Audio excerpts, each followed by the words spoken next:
Good evening sir. Very good evening.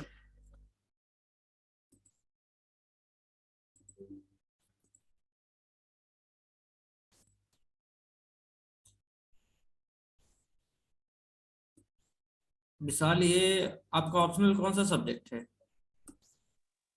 Sir अभी तो कोई नहीं। अच्छा, ये क्लास कितने दिन से कर रहे हो आप? सर मिनिमम 1 महीना हो गया। अरे ये वाली ऑप्शनल की ये सर अभी पहला दिन है आज। पहला दिन।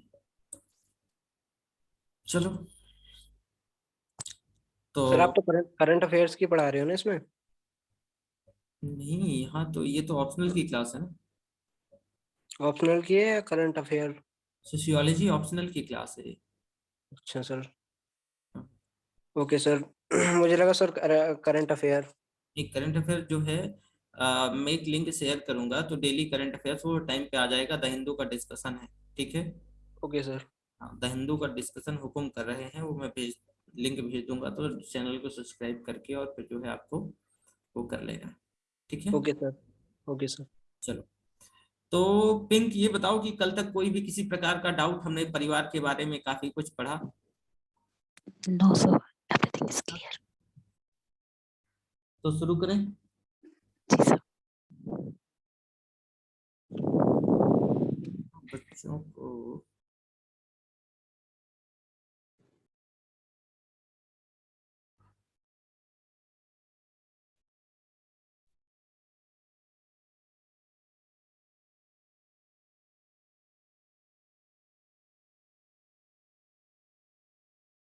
चलो,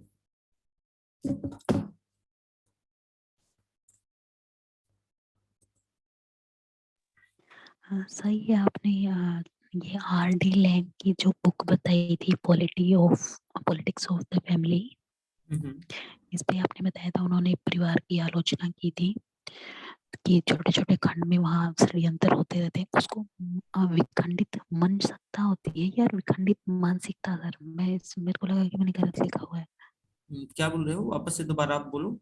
सर वो जो आपने परिवार के 2 प्रकार बताए थे ना सर, हम्म। उसमें एक आपने आर.डी. लैंग की एक पुस्तक बताई थी, हाँ। Politics of the family. हम्म। उसमें उन्होंने बोला था कि वो फैमिली गुट के अंदर षड्यंत्र करते हैं और छोटे छोटे टुकड़ों में विभाजित हो जाते हैं। ये उनने जो है दुष्प्रकार बताया हाँ था। हाँ सर, हाँ हाँ। और इसे आपने लास्ट में एक लाइन बोले थे, इसे विखंडित मन सत्ता कहा जाता है। मनस्कता, मनस्कता मैंने बोला था। हाँ, ये सर मनस्कता है या मानसिकता है सर? मैं सोचे कभी मैंने मनस्कता, गलत सुना हो। मनस्कता, मनस्कता। इसको इंग्लिश में क्या बोलेंगे सर? एक बार प्लीज ट्रांसलेट कर देंगे? इसको इंग्लिश में? जी सर।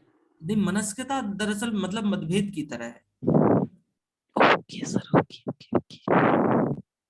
चलो, तो आज का क्लास जो है हम आगे, ये क्लास जो है, चलो स्नेहल भी आ गए हैं, पूजा भी आ गई हैं। पूजा का तो शायद आज पहला क्लास है, क्यों पूजा जी? आपका ये ऑप्शनल वाला क्लास है, ये भी डेली चलता है और 9 बजे भी क्लासेस चलता है, ठीक है। परिवार का बदलता स्वरूप आज का हमारा सब हेडिंग है। सर कौन सा है ये ऑप्शनल? जी हाँ, कौन सा सब्जेक्ट? सोशियोलॉजी। ओह आपका ऑप्शनल क्या है? सर, ऑप्शनल तो हिंदी है। हिंदी साहित्य। जी। अच्छा, नहीं तो ये सोशियोलॉजी ऑप्शनल का है, ये सोशियोलॉजी ऑप्शनल की क्लास है। जी सर जी।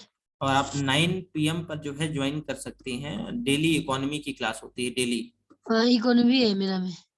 जी, इकोनॉमिक भी है। मतलब इकोनॉमिक भी है। आप यूपीएससी का प्रिपरेशन करते हो ना? जी जी जी बिल्कुल। हाँ, तो वो तो इकोनॉमी तो रहता ही है।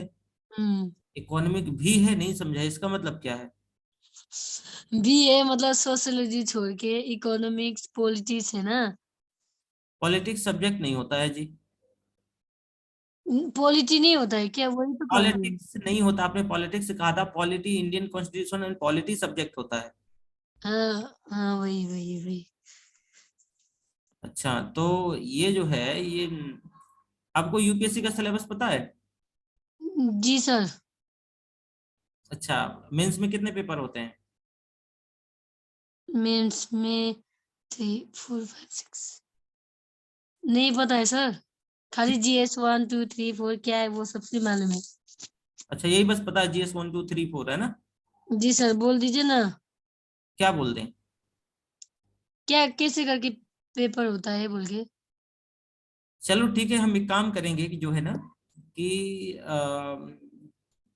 किसी क्लास में हम डिटेल में जो है इसके सिलेबस के यूपीएससी है क्या, मतलब आप ऑप्शनल, ऑप्शनल आपका क्या है, कौन सा सब्जेक्ट है? ऑप्शनल सर जो मतलब हिंदी है, हिंदी साहित्य। हिंदी साहित्य। कितना पढ़े हो? ग्रेजुएट। ग्रेजुएशन में पढ़े हो? जी। अच्छा चलो ठीक है। जो है ऑप्शनल का मतलब क्या होता है, यूपीएससी में कितने ऑप्शनल होते हैं? ऑप्शनल तो जो भी आप जो सब्जेक्ट आपको जो वो होगा वही होगा ना ऑप्शनल, मतलब इजी लगे आपको। ज्यादा से ज्यादा मार्क्स उठाना है ऑप्शनल में। कितने ऑप्शनल होते हैं? दो। अच्छा, दो यूपीएससी मतलब में दो मेरा ऑप्शनल ले होते हैं। लीजिए, हिंदी इंग्लिश सोशियोलॉजी हुआ, भी इकोनॉमिक्स हुआ, जो भी पॉलिटिकल हिस्ट्री। मैं ये पूछ रहा हूँ कि यूपीएससी में कितने ऑप्शनल रखने होते हैं? ऑप्शनल एक। अच्छा चलो ठीक है, इस क्लास को अगर मजा आए तो ठीक है, देख लो एक बार वापस से और शुरू करते हैं हम, है ना? बहुत सारी चीजों की कमियां हैं, अब कैसे क्या होगा चलो देखेंगे क्लासेस में। देखो आज हमें जो है डिस्कस करना है परिवार का बदलता स्वरूप। अब यहां से कंटिन्यू करते हैं।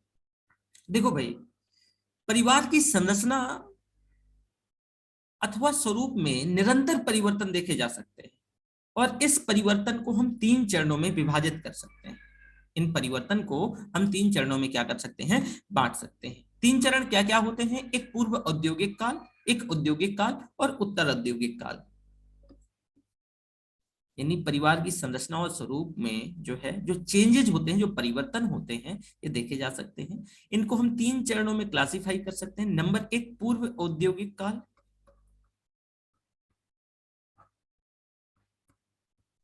पूर्व औद्योगिक काल। दूसरा है औद्योगिक काल। औद्योगिक काल। और तीसरा है उत्तर औद्योगिक काल।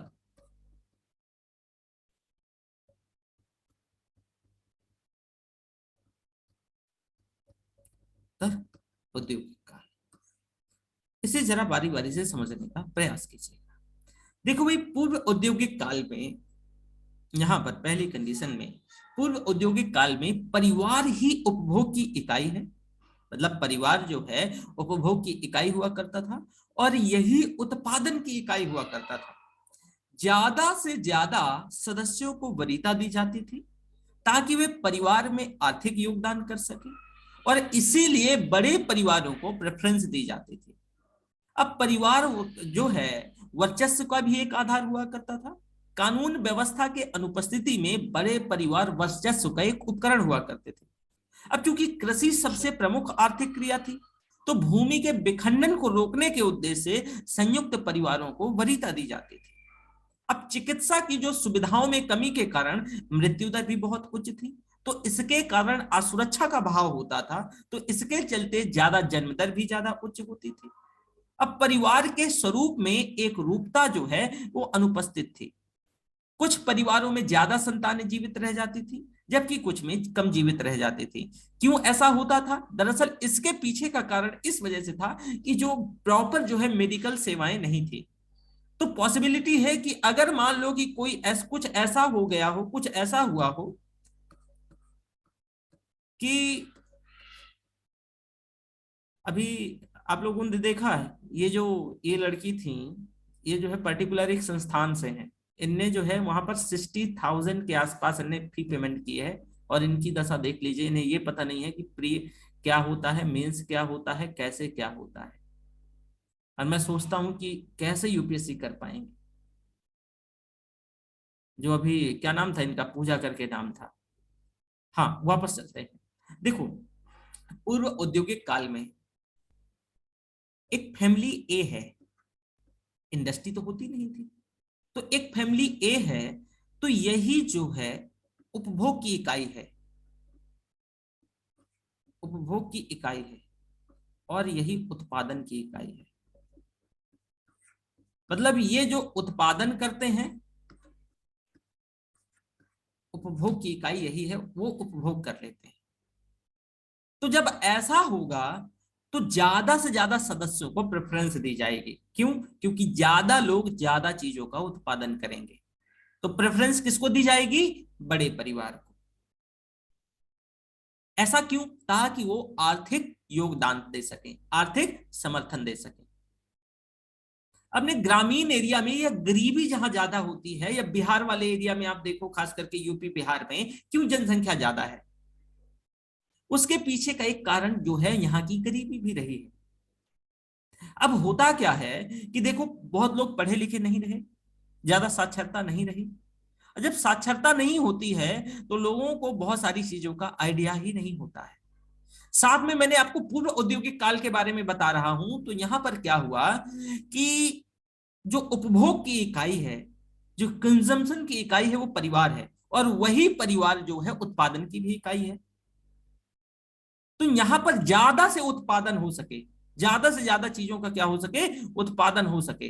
तो ज्यादा से ज्यादा चीजों का उत्पादन के लिए क्या होगा कि ज्यादा से ज्यादा लोगों को जन्म दिया जाएगा, या सदस्यों को वरीयता, ज्यादा से ज्यादा सदस्यों को वरीयता दी जाएगी, ताकि वे परिवार में आर्थिक योगदान कर सके। और इसीलिए बड़े परिवार को प्रेफरेंस दी जाती थी। स्टार्टिंग में बड़े बड़े 10-10, 12-12 भाई होते थे, तो बड़े परिवारों को वरीयता दी जाती थी। अब परिवार वर्चस्व का भी एक आधार हुआ करता था। जब कानून व्यवस्था ऐसी नहीं थी, जब पुलिस व्यवस्था ऐसी नहीं थी, या फिर बहुत लचर थी, तो कहा जाता था कि जिसकी लाठी उसी की भैंस। ग्रामीण एरिया में मुझे यहां तक याद है कि जब लड़ाई हुआ करती थी लोगों की, तो लोग जो है परिवार, मतलब ये बोलते थे कि हमारे घर में 10 लाठी हैं। लाठी मतलब समझ रहे हो, 10 लोग हैं, 10 लठैत हैं। मतलब कि अगर कानून व्यवस्था पुअर होगी, खराब होगी, तो लोग परिवार में ज्यादा से ज्यादा सदस्यों को प्रेफरेंस देंगे, ज्यादा बच्चे पैदा करेंगे। सिक्योरिटी का भी तो मामला है ना, कि भाई अगर जो 2-4 बीघा कोई जमीन है वो खींच लेगा, झीक लेगा। क्यों? क्योंकि जो कानून व्यवस्था लचर है। तो इस वजह से परिवार वर्चस्व का एक आधार हुआ करता था। अब कानून व्यवस्था के अनुपस्थिति में बड़े परिवार का वर्चस्व बढ़ जाता था, या फिर जो है बड़ा परिवार जो है एक उपकरण के तौर पे एक यूज होता था। अब चूंकि कृषि सबसे प्रमुख आर्थिक क्रिया थी, क्यों? इंडस्ट्री वगैरह ऐसा कुछ था नहीं। तो जब कृषि जो है सबसे प्रमुख क्रिया थी, तो भूमि के विखंडन को रोकने के उद्देश्य से संयुक्त परिवार को प्रेफरेंस दी जाती थी। साथ में उस समय आप देखोगे कि अगर मान लो कि इतना ज्यादा डेवलपमेंट नहीं मेडिकल साइंस का हुआ था, कोई बीमारी आ गई तो हमें जो है मतलब 4 से 6 साल, 10 साल या 20 साल तक हम कोई उसकी दवा ज्यादा थी नहीं, तो हम कुछ टोना टोटका ढूंढते रहते थे। तो उसमें अब जैसे कि कोरोना में इतना लोग नहीं मारा गया, कि इससे पहले जितनी भी जो है पूर्व औद्योगिक काल में जितनी जो अलग अलग प्रकार की जो है बीमारियां आई हैं, या फिर जो है एक बहुत ज्यादा मृत्यु हुई है, आपदाएं आई हैं होम मेडिकल साइंस से संबंधित, तो इतना ज्यादा डेवलप था नहीं। तो अब ऑब्वियस है कि एक भाई असुरक्षा का भी तो भाव है।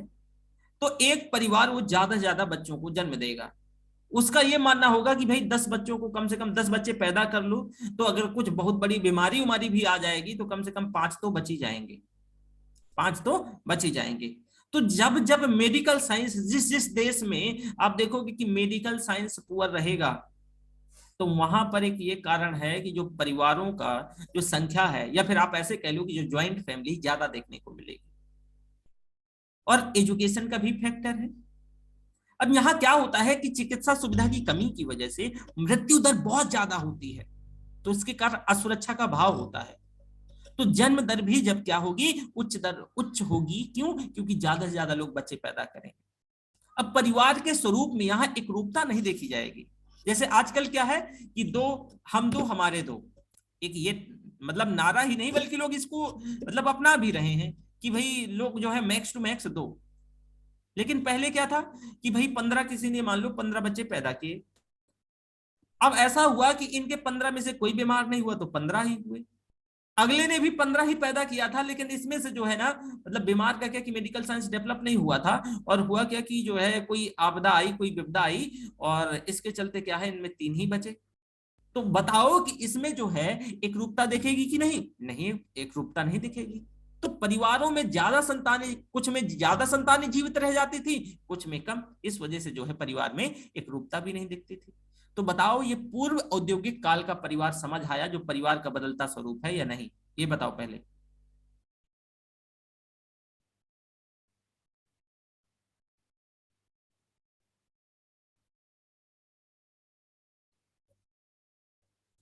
पक्का? चलिए अब जो है आगे देखो, औद्योगिक समाज में, सॉरी वापस, औद्योगिक काल में या औद्योगिक समाज में, देखो औद्योगिक समाज में परिवार के स्वरूप में काफी चेंजेस आते हैं, बहुत मतलब बड़ा परिवर्तन देखने को मिलता है। अब औद्योगिकरण की प्रक्रिया ने शहरी क्षेत्र को जन्म दिया। कैसे? औद्योगिकरण, इंडस्ट्री लगाओगे तो काम करने के लिए क्या है कि लोग जो हैं इसके आसपास, क्योंकि इंडस्ट्री यहां पर लगाया है आपने, तो काम भी करना है इनको, क्योंकि इनको रोजगार चाहिए, तो ये आसपास बसेंगे। इससे क्या होगा कि शहर बनेगा। लोग यहाँ पर, क्योंकि लोग आ भी तो रहे हैं काम करने के लिए, तो यहाँ पर बसावट होगी, तो शहरों का निर्माण। तो जब यहाँ पर शहरी क्षेत्र का निर्माण होगा तो रोजगार के भाई और भी इंडस्ट्री लगेंगी, तो रोजगार के अतिरिक्त अवसरों को, रोजगार का अतिरिक्त अवसरों को जन्म दिया जाएगा। इसके कारण शहरी क्षेत्रों की ओर जो है लोगों का पलायन होगा, यानी जो ग्रामीण एरिया है, गांव से लोग सिटीज की ओर क्या करेंगे, माइग्रेट करेंगे। बार बार स्लाइड चली जाती है, लोग सिटी, ग्रामीण एरिया से सिटी की ओर माइग्रेट करेंगे। अब चूंकि बड़े परिवार के साथ पलायन करना बहुत मुश्किल होता है। अब मान लो कि किसी व्यक्ति की नौकरी लगी, तो आपने अक्सर देखा होगा कि अगर मान लो परिवार में चाचा चाची, मम्मी पापा सब एक साथ रहते हैं, तो क्या आप उस नौकरी में आप क्या सभी को ले जाओगे शहर? नहीं। अब बहुत करोगे तो पहले जो है अपनी बीवी को, अपने बच्चे को, इससे ज्यादा किसी और को नहीं ले जाओगे। ठीक है? तो यहां पर क्या होगा कि जब शहरी क्षेत्रों की ओर पलायन बढ़ेगा, तो चूंकि बड़े परिवार के साथ जो है पलायित करना या पलायन करना मुश्किल होता है, तो पत्नी और बच्चों के साथ पलायन करने की प्रक्रिया देखी जाएगी। अब केंद्रक परिवारों को इसी वजह से, परिवार छोटा रहेगा तो चीजें, मोबिलिटी आसान रहेगी, और संसाधन की भी तो कमी है भाई शहरी क्षेत्र में, तो आप सभी को शिक्षा दे सको, खिला सको, तो परिवार छोटा रहेगा। तो यहां पर केंद्रक परिवारों को वरीयता दी जाएगी। अब कृषि सर्वप्रमुख आर्थिक क्रिया नहीं रह गई है यहां पर। और जब कृषि सर्वप्रमुख आर्थिक क्रिया नहीं है तो भूमि सर्वप्रमुख आर्थिक संपत्ति भी नहीं है, तो भूमि का क्या होगा, विखंडन देखा जाएगा, और इसके साथ संयुक्त परिवारों का भी विखंडन देखा जाएगा। अब कानून व्यवस्था में भी सुधार आ गया है। ठीक है कि अगर मान लो कि कोई सबल व्यक्ति चौधरी साहब रामलाल को मारेंगे तो रामलाल थाने चला जाएगा। तो कानून व्यवस्था में सुधार के साथ परिवार में वर्चस्व का, जो परिवार है वो वर्चस्व का उपकरण नहीं रहेगा, और इस उद्देश्य से भी जो है संयुक्त परिवार का क्या होगा, महत्व कम हो जाएगा। अब औद्योगिक समाज में परिवार मात्र उपभोग की इकाई रह जाता है, यह उत्पादन की इकाई नहीं रह जाता है। अब बड़े परिवार आर्थिक जो है बोझ के तौर पे देखे जाते हैं, जो बड़े परिवार हैं वो आर्थिक बोझ के तौर पे देखे जाते हैं। तो औद्योगिक समाज में सामाजिक जीवन का भौतिकवादी परिवर्तन देखा जाता है, और परिवार के महत्वाकांक्षी सदस्य छोटे परिवारों को क्या देते हैं, वरीयता देते हैं। विज्ञान और प्रौद्योगिकी के साथ साथ स्वास्थ्य और चिकित्सा की भी सुविधाएं ठीक हो गई हैं, दुरुस्त होती हैं। तो मृत्यु दर में कमी आती है, क्योंकि जो है मेडिकल साइंस खूब डेवलप हो गया है, तो मृत्यु दर में क्या होगी, कमी देखी जाएगी। तो असुरक्षा का भाव क्या हो जाएगा, खत्म हो जाएगा। तो अब असुरक्षा का भाव खत्म हो जाएगा तो परिवार के स्वरूप में क्या है, एक रूपता देखी जाएगी। एक क्या संकल्पना जाएगी कि हम दो और हमारे दो, मतलब दो से ज्यादा नहीं, तो एक एकरूपता देखी जाएगी, बहुत मैक्स टू मैक्स 3। अब वर्तमान में औद्योगिक समाज में यह भी देखा जा रहा है। अब यदि पति पत्नी दोनों ही कामकाजी हों, तब ऐसे में बच्चों के पालन पोषण के उद्देश्य से परिवार में बुजुर्ग सदस्य, दादा दादी, इसको जो है वरीयता दी जा रही है। अब परिवार में जो है संयुक्त स्वरूप पुनः देखा जा सकता है, जो परिवार का जो संयुक्त स्वरूप है। क्यों? क्योंकि देखो एक यहाँ समस्या आ रही है, जैसे कि एक आपने, मतलब मैं आपको दो व्यक्तियों की वार्ता बताता हूं। वार्ता कुछ ऐसी थी कि दो वृद्ध थे, एक ए और एक बी। तो दरअसल ये जो रिटायर थे, सरकारी नौकरी से रिटायर्ड किए थे, और ये भी जो है ना मतलब बहुत ही पीड़ित थे, एक तरीके से ये कह लो कि ये बहुत मतलब अपने बहू बेटा के द्वारा पीड़ित किए गए थे। तो ये BA से कहते हैं, और इनको दरअसल ये सरकारी नौकरी में नहीं थे, तो इनके पास वैसी कोई कमाई नहीं थी। तो ए मतलब BA से कहते हैं कि यार तुम्हारे बेटी मतलब बहू बेटा तो बहुत बढ़िया है। बोले काहे? बोले देख रहे हो कि यहाँ तुम्हें बहुत अच्छे से रखते हैं, तुम्हें किसी प्रकार का कोई समस्या नहीं है। तो पता है ए ने क्या रिप्लाई किया कि वो दरअसल इस वजह से अच्छे रख रहे हैं कि मुझे जो है पेंशन मिलती है, और उनको अपने बच्चों को खिलाने के लिए कोई बाई की जरूरत नहीं, ठीक है, बाई की जरूरत नहीं, बाई नहीं रखना पड़ता, इस वजह से उनके लिए मेरी महत्ता है। यहां मतलब क्या है कि देखो, जो एकल परिवार हैं, ये केंद्रक परिवार हैं, केंद्रक परिवार दरअसल हो क्या रहा है कि केंद्रक परिवार शहर तो आ गए, लेकिन दोनों कामकाजी हैं। अब जैसे दोनों कामकाजी हैं कि मान लो ए भी कामकाजी है और बी, यानी बी भी कामकाजी है और ए भी कामकाजी है, तो इनको चाहिए बाई या दाई। अब बच्चा बहुत छोटा है, तो आपने कई ऐसे इंसिडेंट सुने होंगे कि मतलब लोग जो है ना उनको एक टाइम के बाद जो है, ये मुझे पता नहीं था, मेरी सिस्टर बता रही थी कि ऐसा ऐसा कई जगह देखा गया कि एक बार जो है, हाँ, इंदौर में भी देखा गया कि जो हस्बैंड वाइफ चले जाते थे तो वो बच्चे को एक टाइम के लिए वो भिखारियों को रेंट में दे, आपने ये भी सुना था कि वो रेंट में जो है दे देते थे भिखारियों के लिए, और उस बच्चे को लेकर के वो लोग भीख मंगवाते थे। एक बार वो टाइम से पहले आ गए, तो उन्होंने कहा कि बच्चा कहाँ है, तो फिर जो है काफी वो हुआ। तो यहाँ पर आप ऐसे अपने बच्चे को मतलब किसी के सहारे तो नहीं छोड़ दोगे, तो अब आपको किसकी जरूरत पड़ेगी? अपनों की जरूरत पड़ेगी। अब अपनों में कौन आ जाएगा? आपके मतलब बच्चे के दादा दादी, यानी आपके सास ससुर, तो दादी और दादा। तो बताओ कि वापस से जो केंद्रक परिवार था, जो संयुक्त परिवार से केंद्र की ओर लोग बढ़ रहे थे, तो वापस से बताओ कि संयुक्त परिवार की जरूरत पड़ने लगी कि नहीं? बताओ, ये समझ आया कि नहीं?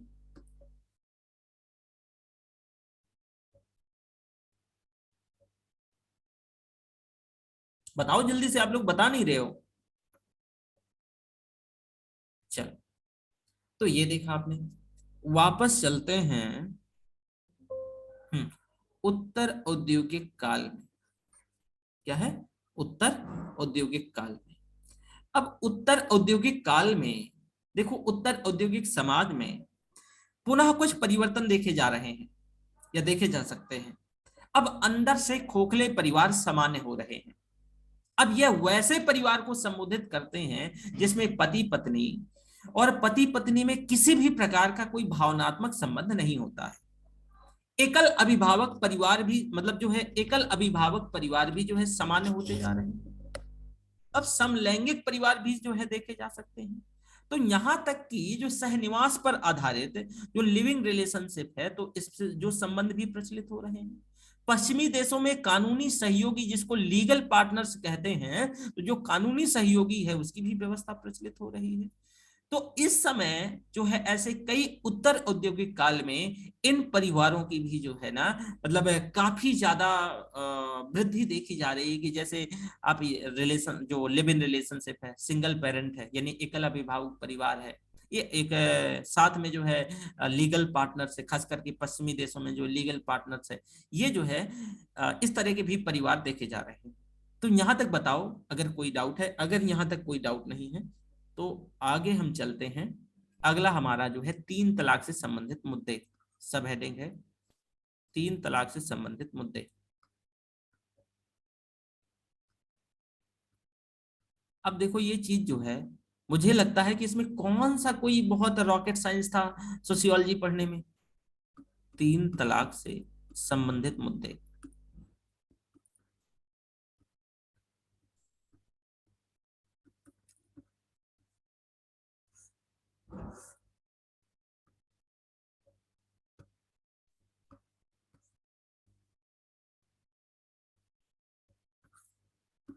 चलो, अब आगे बढ़ते हैं।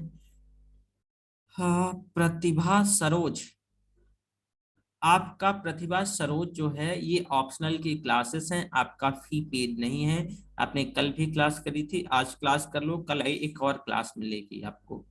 तीसरी के बाद चौथी क्लास आपको नहीं मिलेगी। इसका जो है फी 10,000 है, ठीक है, कंप्लीट सोशियोलॉजी ऑप्शनल का इस समय फी इसका 10,000 है। और आपको तभी ये क्लासेस जो है ऐसी डेली क्लासेस होंगी या मिल सकती हैं जब आपका फी पेड होगा। ओके प्रतिभा,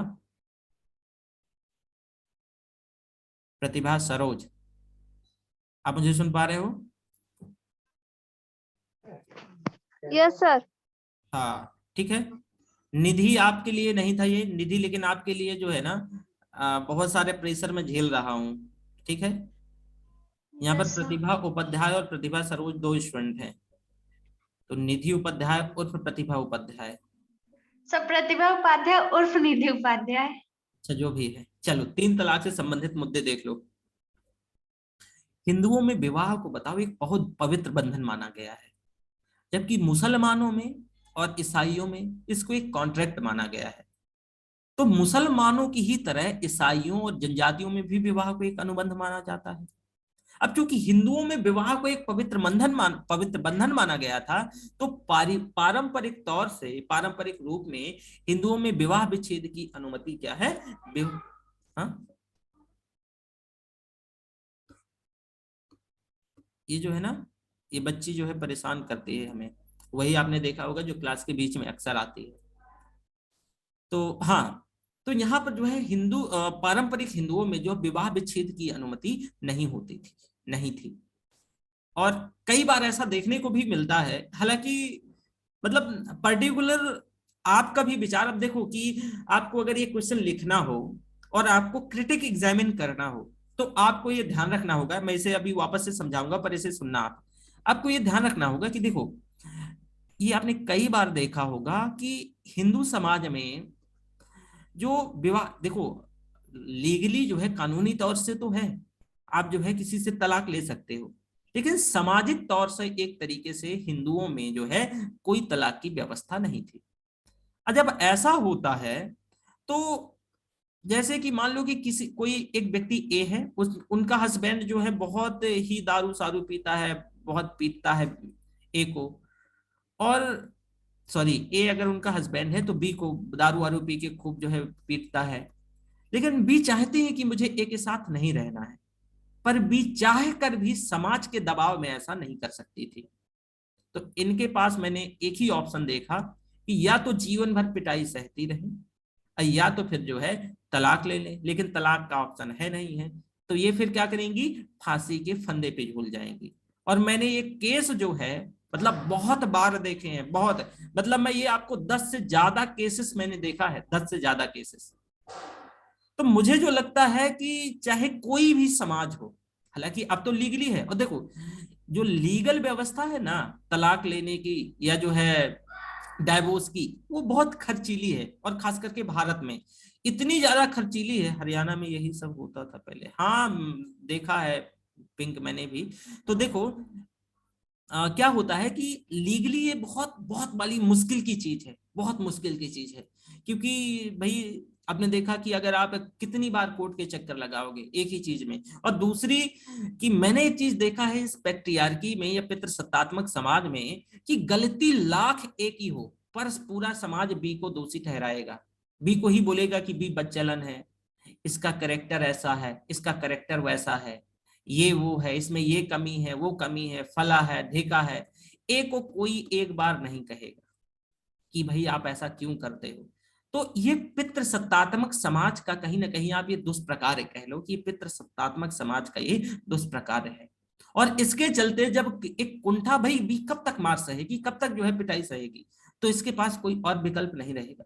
मैं ये एक्सपीरियंस, ये किसी आपको किताब वगैरह में तो नहीं मिलेगा, लेकिन मैं आपको एक्सपीरियंस से बता रहा हूँ कि मैंने ये चीजें देखी है, ठीक है। तो एक ये भी इशू होता है। फिर अब वापस सुनिए, अब वापस चलते हैं हम अपने टॉपिक पे। तो देखो वो हिंदुओं में जो है विवाह को एक पवित्र बंधन माना गया था, तो पारंपरिक रूप में जो है हिंदुओं में विवाह विच्छेद की अनुमति नहीं होती थी। अब हिंदू विवाह अधिनियम 1955 ने, हिंदू विवाह अधिनियम 1955 ने, हिंदू विवाह अधिनियम 1955 में इस परंपरा को क्या कर दिया, प्रतिस्थापित किया और विवाह विच्छेद की व्यवस्था को कानूनन लागू किया गया। यह हिंदू विवाह अधिनियम 1955 और हिंदू उत्तराधिकार अधिनियम 1956 ये जैनों पर और बौद्धों पर और सिखों पर, ये तीनों पर लागू होता है, ये भी ध्यान रखिएगा। अब चूंकि मुसलमानों में विवाह को एक अनुबंध माना जाता है, ईसाइयों में एक विवाह को कॉन्ट्रैक्ट अनुबंध माना जाता है, जनजातियों में विवाह को एक अनुबंध माना जाता है, तो बताओ कि अनुबंध को तोड़ना तो आसान होता है ना, अपेक्षाकृत एक पवित्र बंधन के। अगर आपको कोई बता दे कि भाई ये रिश्ता तो ऊपर वाले ने बनाया है और ये 7 जन्मों का है, आप उससे खुश हो या ना खुश हो, तो आप उस चीज को क्या है कि, और ये आपको जबरदस्ती रोज बताया जाता है, और मतलब दादा फूफा दादी जो भी है ये डेली बताती है, सब कुछ सहने के बाद भी ये आपको बोलती है कि ऐसा है, ये ऊपर से रिश्ता बन के आया है, तो उस चीज को तोड़ना मुश्किल होगा ना, क्योंकि लोग 1000 सवाल आप पर खड़ा करेंगे। लेकिन अगर मान लो कि व्यवस्था क्या होगी कि आसान होगी, जैसे इस्लाम में क्या है कि इस तलाक की व्यवस्था, आप तलाक तलाक तलाक 3 बार कहो तो ठीक है, तलाक के भी बहुत सारे जो है दुष्प्रकार थे, उसमें हम बात करेंगे, लेकिन एक आसान प्रक्रिया तो थी। ये तो नहीं था कि ये रिश्ता जन्मों जन्मों का है, 7 जन्म का है। तो यहाँ पर जो ऐसे डोमेस्टिक वायलेंस, आपने देखा कि डोमेस्टिक वायलेंस से संबंधित जो चीजें रही हैं खास करके, तो यहाँ थोड़ा बहुत मतलब ऐसी चीजें नहीं देखने को मिलती रही। अब चूंकि क्या है, जैसे क्रिश्चियन में भी ये कॉन्ट्रैक्ट है, तो कॉन्ट्रैक्ट को तोड़ना आसान हो जाता है। अब भारत में समान नागरिक संहिता अभी भी देखो प्रभावशाली नहीं है। अब लोग बात चल रही है, लेकिन मेरा भी एक अंदेशा है कि 2024 तक कुछ भी हो जाए, देखना यूनिफॉर्म सिविल कोड आएगा, लिख के रख लो, ठीक है। बताओ धारा 370 में क्या, आपको बताओ, मैं आपसे कुछ क्वेश्चन पूछ रहा हूं कि धारा 370 के हटने के बाद क्या बदलाव आया। मुझे तो लगता है कुछ नहीं। लोग नाम पूछ कर वहां एसेसिनेशन कर रहे हैं, वादी में लोग नाम पूछ करके जो है जो कश्मीरी पंडित हैं, नाम पूछ करके जो है आतंकवादी उनको मार रहे हैं। मैंने सुना था कि धारा 370 के बाद सब कुछ बदल जाएगा, लेकिन क्यों नहीं बदला, और हम इस पे क्वेश्चन क्यों नहीं कर रहे हैं। तो मुझे लगता है कि ये सब जो है, ये जो सारी चीज हुआ, ये दरअसल क्या है कि एक पॉलिटिक्स थी।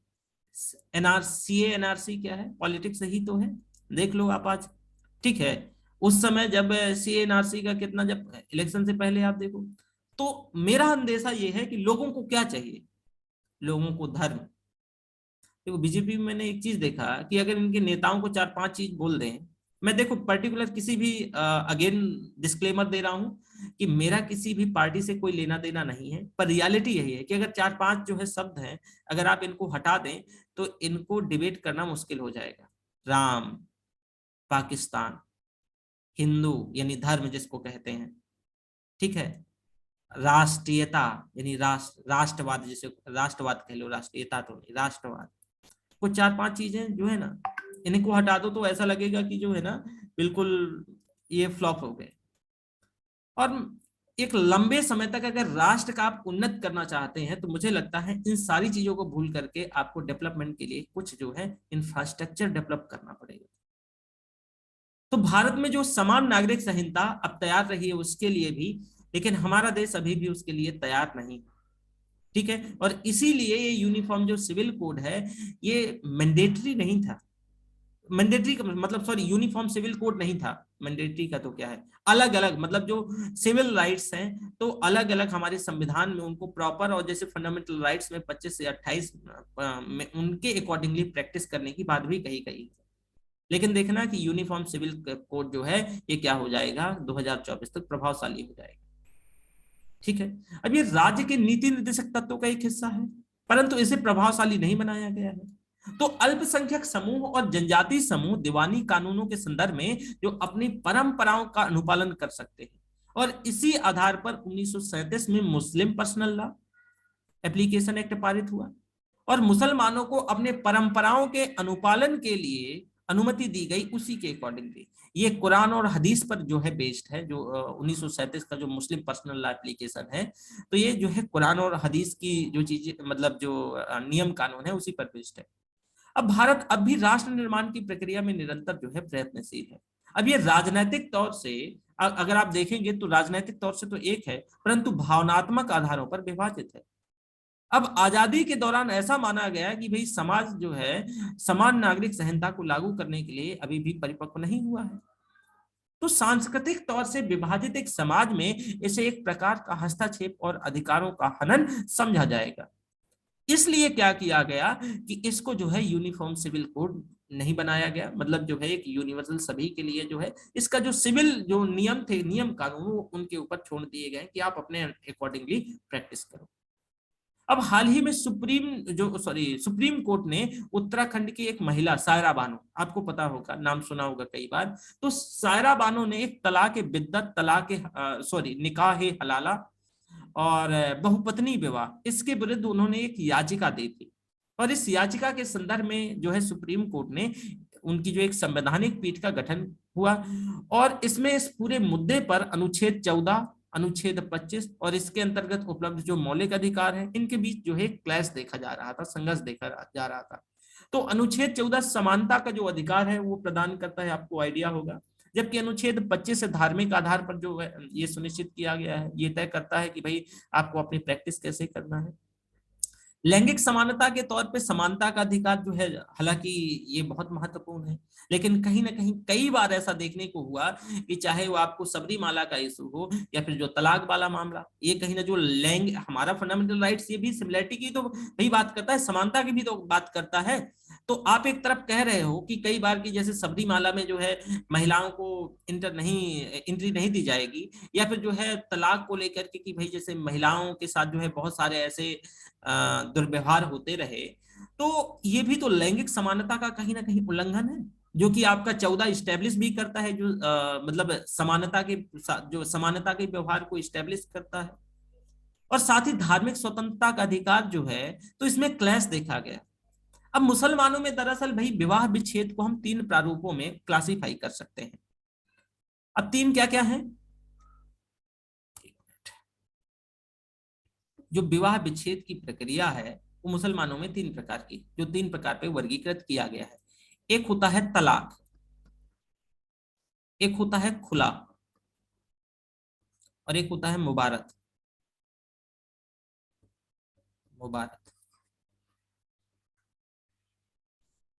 अब देखोगे कि यहां पर जो है तलाक का अधिकार मात्र पति को ही प्राप्त होता है, और यदि तलाक की मांग पत्नी करे तब जो है खुला कहते हैं। अगर तलाक की मांग जो है पत्नी करती है तो उसको खुला कहलाता है, जो कि ये अवैध माना जाता है। अब मुबारत में जो है आपसी सहमति से तलाक की व्यवस्था है। जो मुबारत है इसमें से दोनों की कंसेंट, आपसी सहमति से तलाक की व्यवस्था है। अब तलाक को पुनः 3 प्रकारों में जो है क्लासिफाई किया जा सकता है। 3 प्रकारों में अगेन, एक तलाक बिद्दत,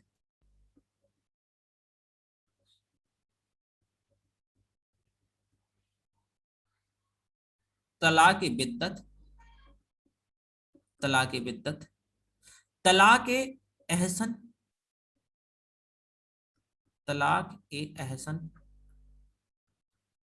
और तलाक हसन।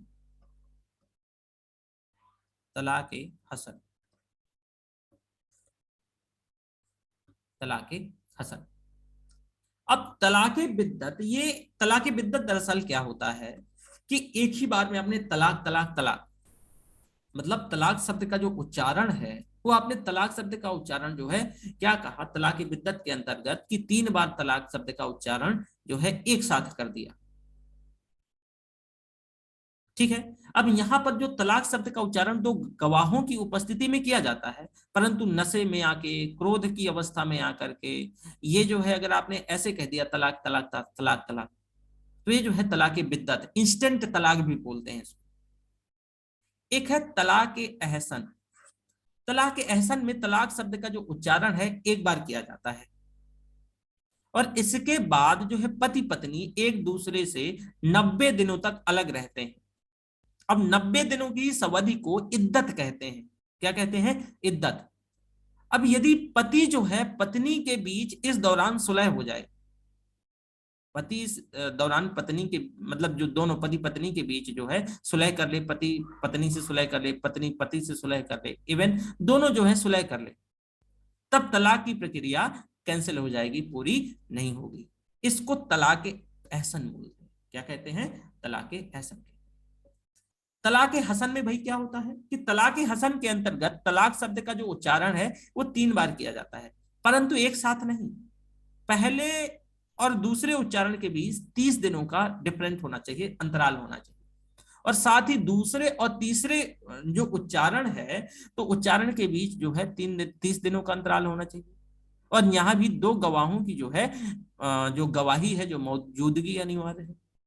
अब चूंकि तलाक की प्रक्रिया सरल है तो ऐसी स्थिति में ये आसानी से जो है मतलब उपलब्ध है कि आप ये कह सकते हो कि ये प्रक्रिया बन जाती है, शुद्ध प्रक्रिया बन जाती है। अब ये सुनिश्चित करने के उद्देश्य से कि निकाह हलाला नामक एक जटिल व्यवस्था लागू करी गई कि यदि एक पति पत्नी के बीच तलाक हो जाए तब ऐसे में वे इस प्रक्रिया को पूरा किए बिना एक दूसरे से निकाह नहीं कर सकते। अब निकाह ए हलाला के अंतर्गत उस महिला को पुनः किसी दूसरे पुरुष से पहले एक बार शादी करनी पड़ेगी, निकाह के मतलब जो दूसरे से निकाह करना पड़ेगा, और निकाह के उपरांत वो अन्य पुरुष को क्या करेगा, तो करेगी कि तलाक दे, अन्य पुरुष से उसको अलग होना होगा, और इसके बाद फिर पहले पति के साथ जो है विवाह संभव हो सके। तो तलाक कोई बहुत आसानी से ना बोल दे, क्योंकि प्रक्रिया तो आसान है, तो कोई तुरंत आसानी से न कह दे। इस वजह से क्या कहा गया कि इस निकाह जो है निकाह ए हलाला, इसकी व्यवस्था लाई गई, निकाह ए हलाला। दरअसल यहाँ पे तलाक मैंने हसन में एक चीज बताई थी कि यहाँ पे पहला आप तलाक बोलोगे 30 दिन का वेट करोगे। ये 30 दिन का दरअसल जो है ये वेट का आधार ये था कि जैसे पीरियड्स को लेकर के कि भाई जो एक पीरियड का साइकिल 30 डेज का होता है, तो मान लो कि उसने बेबी कंसीव कर लिया है उदाहरण के तौर पे, तो फिर अगर कोई व्यक्ति 30 दिन का क्यों वेट करना होगा कि अगर बेबी कंसीव कर लिया है तो बेबी किसके भरोसे, कैसे क्या होगा। तो फिर इस दौरान अगर मान लो अगला पीरियड तक का वेट इस वजह से किया जा रहा है कि 30 दिनों का यहाँ पर वेट, कि अगर पीरियड नहीं आया तो मतलब उसने बेबी जो है सामान्य दशा एक ये है कि कंसीव कर लिया है, तो फिर ये तलाक की पूरी प्रक्रिया जो है पूरी नहीं होगी, तलाक की जो प्रक्रिया है वो क्या है, पूरी नहीं होगी। तो इस वजह से यहाँ तलाक हसन में ऐसी व्यवस्था है। और तलाक आसानी से ना बोला जा सके इसलिए निकाह ए हलाला की व्यवस्था लाई गई, लेकिन लोगों ने इसका खूब दुरुपयोग किया, तलाक बिद्दत का भी और निकाह हलाला का भी। अब यहाँ याचिका जो है मुख्यतः तलाक बिद्दत के विरुद्ध थी, ना कि जो तलाक एहसन और तलाक हसन के विरुद्ध। अब मूल्यांकन के आधार पर यह निष्कर्ष निकाला गया कि तलाक बिद्दत किसी भी अन्य इस्लामिक देश में है ही नहीं है जो इस्लामिक देश है। अब ये कुरान और हदीस के अनुरूप भी तो नहीं है, ये कुरान और हदीस में तलाक बिद्दत की कोई बात नहीं है कि आप जो है नशे की हालात में क्रोध में आकर के आप तलाक तलाक तलाक बोल दो और समाप्त, जो है दाल में नमक ज्यादा हो गया तलाक तलाक बोल दो और काम समाप्त, ऐसे तो थोड़ी ना होता है। तो ये किसी दूसरे जो है इस्लामिक देश में भी नहीं है और ना ही ये हदीस में है और ना ही ये कुरान में। अब भाई इसके अधिकांश जो मतलब जो पीठ थी, तो पीठ के अधिकांश जो न्यायाधीशों का ये मानना था कि यदि इस व्यवस्था को खत्म भी कर दिया जाए तब ऐसे में धार्मिक अधिकारों को जो है प्रभावित नहीं करेगी। और अंततः न्यायपालिका ने तलाक बिद्दत के विरुद्ध निर्णय लिया, इसको जो है तलाक बिद्दत को खत्म कर दिया, क्रिमिनलाइज भी किया कि अगर ऐसा कुछ होता है तो प्रॉपर उसमें जो है लीगल प्रोसीडिंग होगी, ये क्रिमिनलाइज बनाया गया। तो यहां तक बताओ अगर आपको जो है तलाक खुला मुबारक में कोई डाउट है, तलाक बिद्दत, तलाक एहसन, तलाक हसन और निकाह तलाला में कोई निकाह ए हलाला में कोई अगर डाउट है तो पूछ लो। सर निकाह हलाला एक बार बता। अच्छा ठीक है, प्रोपेगेंडा है यार, हमको पता नहीं कहाँ से। अच्छा चलो, हाँ क्या इन्हें क्या पूछना है, निकाह हलाला। देखो निकाह हलाला डॉक्टर साहब क्या होता है कि एक ए है, ए क्या है, बी के हस्बैंड है, क्या हुआ, ए पिए थे जो है रामरस। रामरस समझते हो ना? तो यस सर। हाँ, तो ये रामरस पी करके और बी को बोले तलाक तलाक तलाक, मतलब इनने बी को तलाक दे दिया। ठीक है, 3 बार बोल के।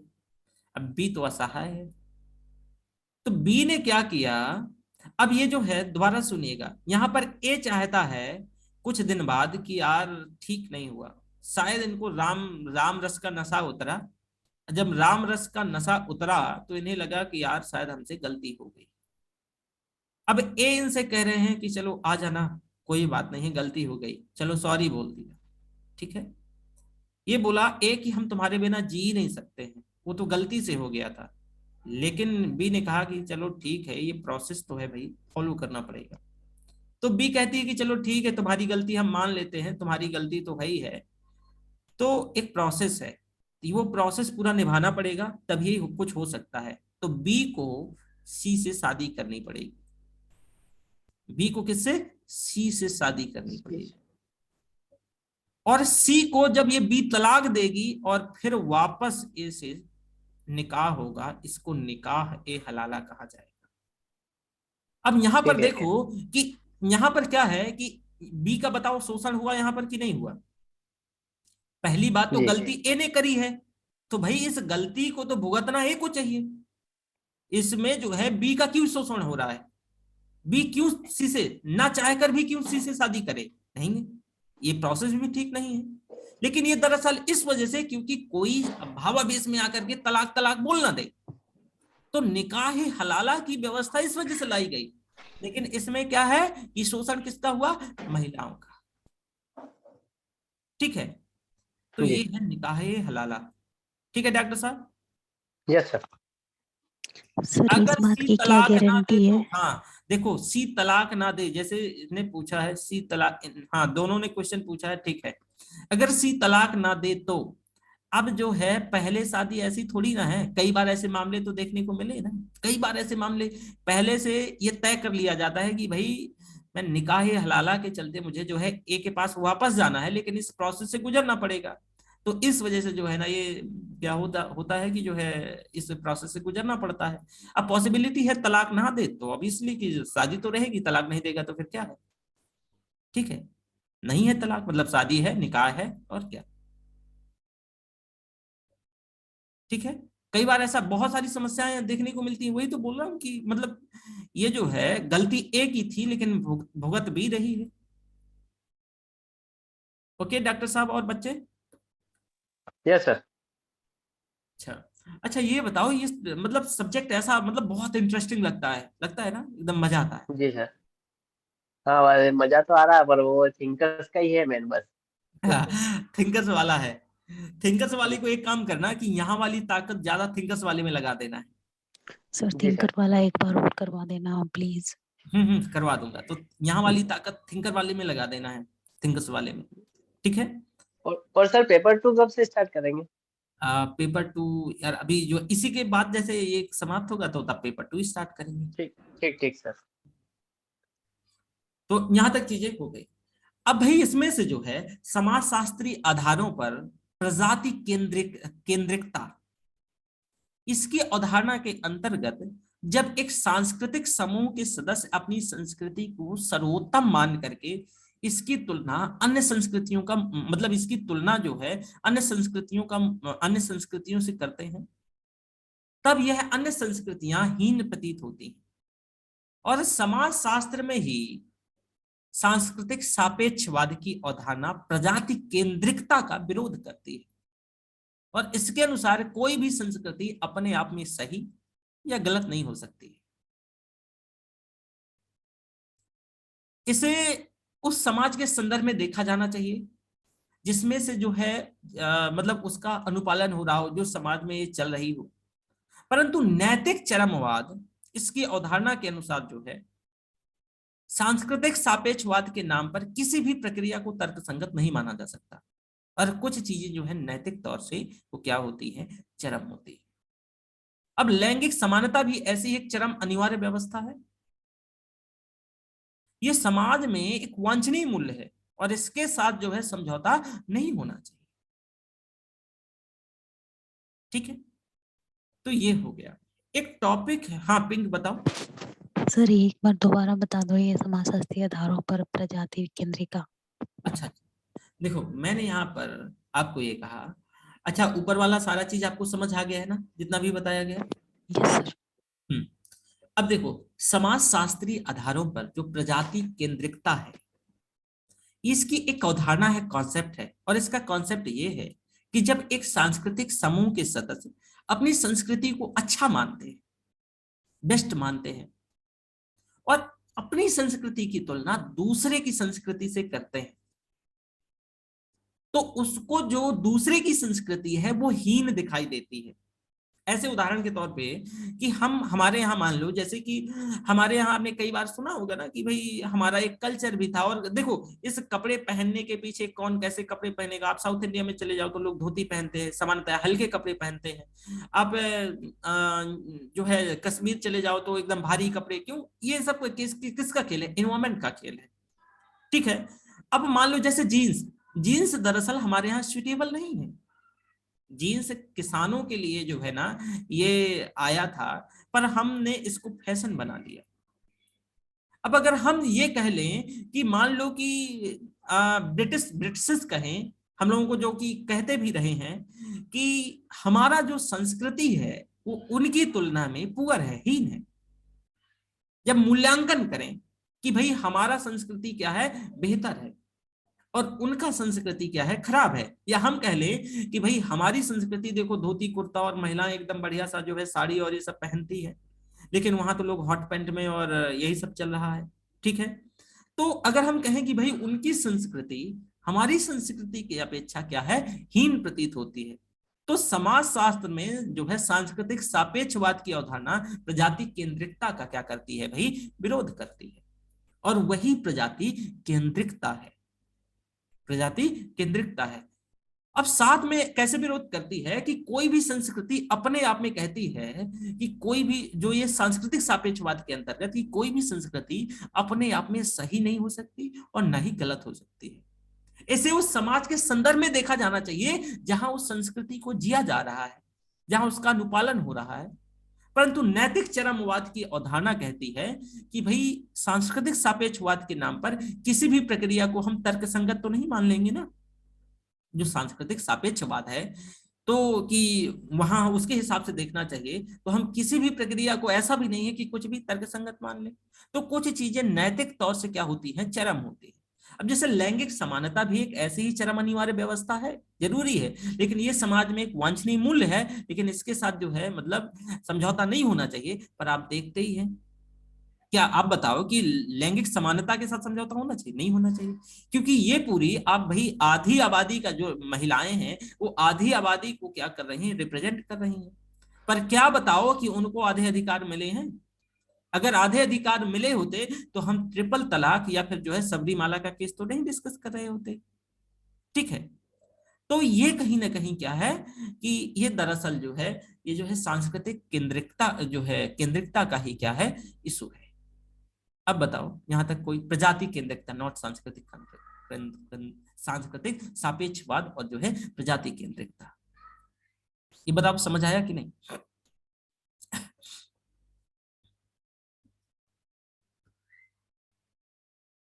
ठीक है,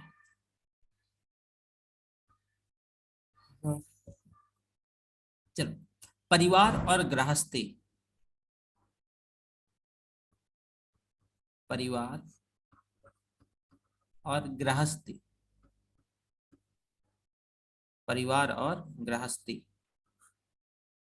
परिवार और गृहस्थी। देखो भाई, उत्तर औद्योगिक समाज में परिवार के बदलते स्वरूप और प्रकृति के कारण ये विवाद भी उत्पन्न हो रहा है कि क्या बदले हुए स्वरूप के इन सभी परिवारों को परिवार कहा जा सकता है या नहीं। अब ये भी कहा जा रहा है कि ऐसे परिवारों के लिए एक उचित शब्द जो है गृहस्थी है, ना कि परिवार। अब समलैंगिक परिवार और सहनिवास, इन दोनों मामलों को लेकर के जो समाज शास्त्र है तो इसमें क्लैशेस बने रहते हैं। अब समाजशास्त्र में उपस्थित जो परिवार की परिभाषा है वो सहनिवास उसके अनुरूप नहीं है। दरअसल सहनिवास मतलब लिविंग रिलेशनशिप की बात हो रही है। अब देखो होता क्या है, जैसे मैं आपको जो है उत्तर औद्योगिक समाज बताया था कि ऐसे समाजों में जो परिवार का जो स्वरूप बदल रहा है, जो प्रकृति बदल रही है, इसके कारण खूब क्लैशेस हो रहे हैं। और क्लैशेस ये हैं कि परिवार का जो बदला हुआ स्वरूप है, क्या उस बदले हुए स्वरूप को परिवार कहा जाए या नहीं कहा जाए। अब इसमें एक क्लैश है, इसमें डिस्प्यूट है कि भाई जो लिविंग रिलेशनशिप है, जो सिंगल पेरेंट फैमिली है, ठीक है, या होमोसेक्सुअलिटी है, मतलब जो है सेम लिंग का शादी करने के बाद जो परिवार है, क्या ऐसे बदलता हुआ जो परिवार का स्वरूप है, इसको परिवार माना जाए या नहीं माना जाए। अब ऐसे परिवारों के लिए कहा गया कि उचित जो शब्द है वो परिवार ना हो, बल्कि उसके लिए एक शब्द जो है गृहस्थी कहा गया, मतलब गृहस्थी है ना कि परिवार। अब समलैंगिक परिवार में एक मिनट, मीन्स ये परिवार ना कहे जाए, मतलब यहाँ पर एक क्लैश है। परिवार का मैंने आपको बताया था कि परिवार क्या होते हैं, ठीक है, डिटेल में हुआ, अभी तक वही हम समझे हैं, पिछले 3 दिनों की क्लास है। यहाँ परिवार और गृहस्थी को समझना है। फैमिली एंड हाउस होल्ड, गृहस्थी को हाउस होल्ड बोलते हैं। उत्तर औद्योगिक काल में मैंने बताया ना कि परिवार के बहुत सारे स्वरूप बदल रहे हैं। अच्छा ये बताओ कि पूर्व औद्योगिक समाज में लिव इन रिलेशनशिप था क्या? नहीं था, है ना। क्या जो है समलैंगिक परिवार थे क्या, कि भाई मेल मेल शादी करके थे क्या? नहीं थे। सिंगल पेरेंट फैमिली था क्या? नहीं था। तो इनको क्या कहा जाए? क्या इनको भी परिवार की संज्ञा दी जाए? क्या इनको भी परिवार की संज्ञा दी जाए? तो इसी को लेकर के क्लैश है कि इनको संज्ञा दी जाए कि ना दी जाए। तो कहा जा रहा है कि इनके लिए उचित शब्द परिवार ना होकर के, परिवार मत कहो इनको, इनके लिए एक शब्द लाओ गृहस्थी। अब परिवार की दरअसल जो है ये जो चीजें हैं, ये जो परिवार है, ये परिवार की जो परिभाषा है उसके अनुरूप नहीं है, या उसके अनुरूप नहीं देखा जा सकता है। कि भाई देखो, परिवार एक जो है प्राथमिक समूह है और जिसका निर्माण विवाह रूपी सामाजिक संस्थान के तौर पे होता है। अब इसमें समरक्त और विवाह मूलक दोनों ही सृजन होते हैं, और इसकी कुछ जो है प्रमुख जिम्मेदारियां भी तो होती हैं। अब जैसे कि आपको मैंने परिवार की कुछ जिम्मेदारियां बताई थी, यौन संतुष्टि, प्रजनन, समाजीकरण, आर्थिक समर्थन, ये सभी तो परिवार की जिम्मेदारियां हैं। वहीं इससे जो अलग जो गृहस्थी होती है, तो गृहस्थी लोगों का एक समूह है जो कि एक ही छत के नीचे निवास करते हैं। और ये अनिवार्य नहीं है कि एक गृहस्थी में साथ निवास करने वाले लोगों के बीच सामाजिक मान्यता प्राप्त किसी भी प्रकार का संबंध हो, ये जरूरी नहीं है। ये अनिवार्य नहीं है कि एक गृहस्थी में जो है समरक्त और विवाह मूलक स्वजन हो, जरूरी नहीं है। एक गृहस्थी में भी ऐसे कई जिम्मेदारियां जो कि एक परिवार में उपस्थित होती हैं, वो सामान्य तौर से यहाँ पे भी देखी जा सकती है। परंतु एक गृहस्थी परिवार से अलग होती है, भिन्न होती है। जैसे उदाहरण के तौर पे समझो कि भाई आप बहुत सारे लोग जो है, मतलब बहुत सारे दोस्त हैं, बैचलर्स हैं, तो वो बैचलर जो है एक ही जगह रह रहे हैं, तब इसको गृहस्थी कह सकते हो, परिवार नहीं कह सकते। अब गृहस्थी का आकार जो है आवश्यकताओं और सहूलियत पर डिपेंड कर रहा है ना। आपकी आवश्यकता का है, आपकी सहूलियत के अनुसार कि भाई इनको और दोस्तों को रखें कि नहीं, आप अपना पे कर सकते हो रेंट कि नहीं, रेंट पे करने में सक्षम हो तो कोई बात नहीं है, नहीं दोस्तों को रख लो। तो ये किस पे आधारित है भाई? ये आवश्यकताओं पर, जो इसका जो आकार है सहूलियत पर आधारित होता है। अब परिवार के बदलते स्वरूप, जिसमें से कुछ को जो है सामाजिक मान्यता भी मतलब नहीं है, जो कुछ को सामाजिक मान्यता तो नहीं है ना। लिव इन रिलेशनशिप को बताओ सामाजिक मान्यता देता है क्या? नहीं देता है। तो उनके लिए गृहस्थी शब्द का प्रयोग क्या है कि ठीक होगा, उचित होगा, इनको परिवार ना कहा जाए।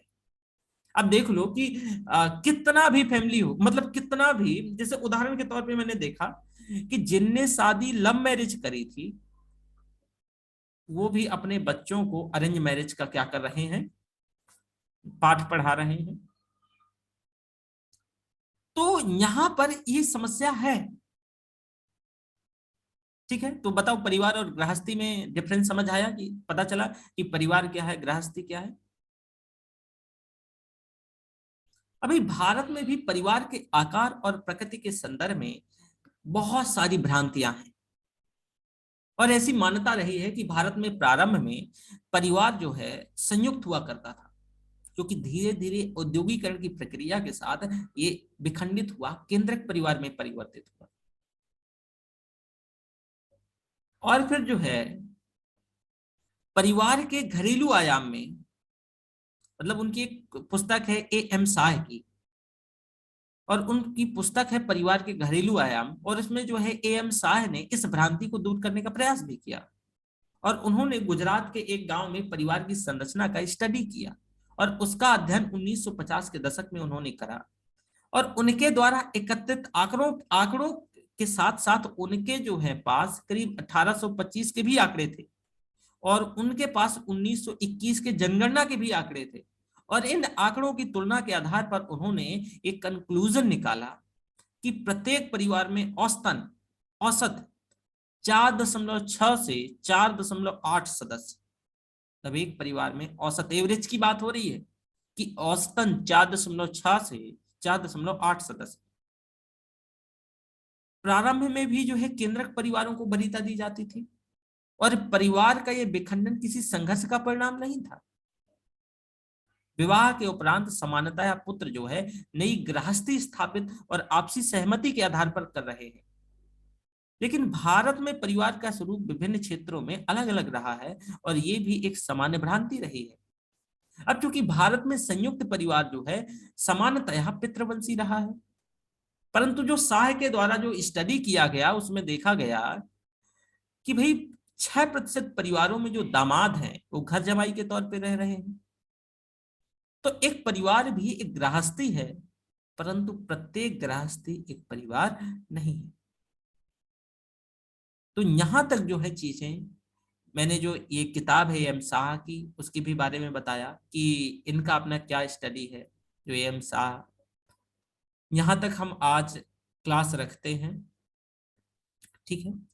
इसके बाद हम कल के मतलब इसी के आगे स्टार्ट करेंगे, शुरू करेंगे, जिसको जो है ना सामाजिक स्तरीकरण, सोशल स्ट्रेटिफिकेशन हमारा नया टॉपिक होगा। और किसी को कुछ पूछना है, प्रतिभा सरोज कुछ अगर पूछना चाहते हो तो पूछ लो, ठीक है। और क्या नाम है, हाँ निधि उपाध्याय, देखो निधि कम से कम इस वाले सेक्टर का तो थोड़ा बहुत तो फी पेडी कर दो, मतलब सोशियोलॉजी का, ठीक है ना। अब खुद ना एक बार थोड़ा सा सोचो, वापस से सोचो। मैं चीजें समझ रहा हूँ, आपकी चीजें समझ सकता हूँ, पर अगले व्यक्ति को थोड़ा सा रिस्पॉन्ड में कैसे और सारी चीजें, पर इसका भी थोड़ा अगर आप कर देंगे तो है ना। तो चलो, और प्रतिभा प्रतिभा हाँ जी सर। हाँ, तो आपका प्लान क्या है, यही सोशियोलॉजी ऑप्शन रखना है? सर अभी तो सर इसको मैं पढ़ रही हूँ, पढ़ने में इंटरेस्टिंग लग रहा है, फिर आगे देख के यही लूंगी सर ऑप्शनल में। तो चलिए ठीक है। और सर 1 मिनट हाँ जाते हाँ जाते आर्यों के बारे में बता दो ना, 2 मिनट प्लीज। क्या बता दें? आर्यों के बारे में आप क्या हो, मैं बहुत कंफ्यूजन हूँ सर उनके लिए। आर्यों के बारे में तो देखो एक स्टडी है, मैं वो सेंड कर दूंगा। मुझे जो है ना मेरी ठीक आधे घंटे बाद आपको आइडिया है कि 9 बजे मेरी क्लास होती है किसकी, शॉर्ट में बता दो सर, शॉर्ट में। इकोनॉमी की। मैं इकोनॉमी वाली लास्ट में चाहे क्लास में बता दूंगा, तो मुझे जो है ना बीच में इस दौरान खाना भी खाना होता है। ठीक है सर, ठीक ठीक है, ओके सर, चलो। Bye sir.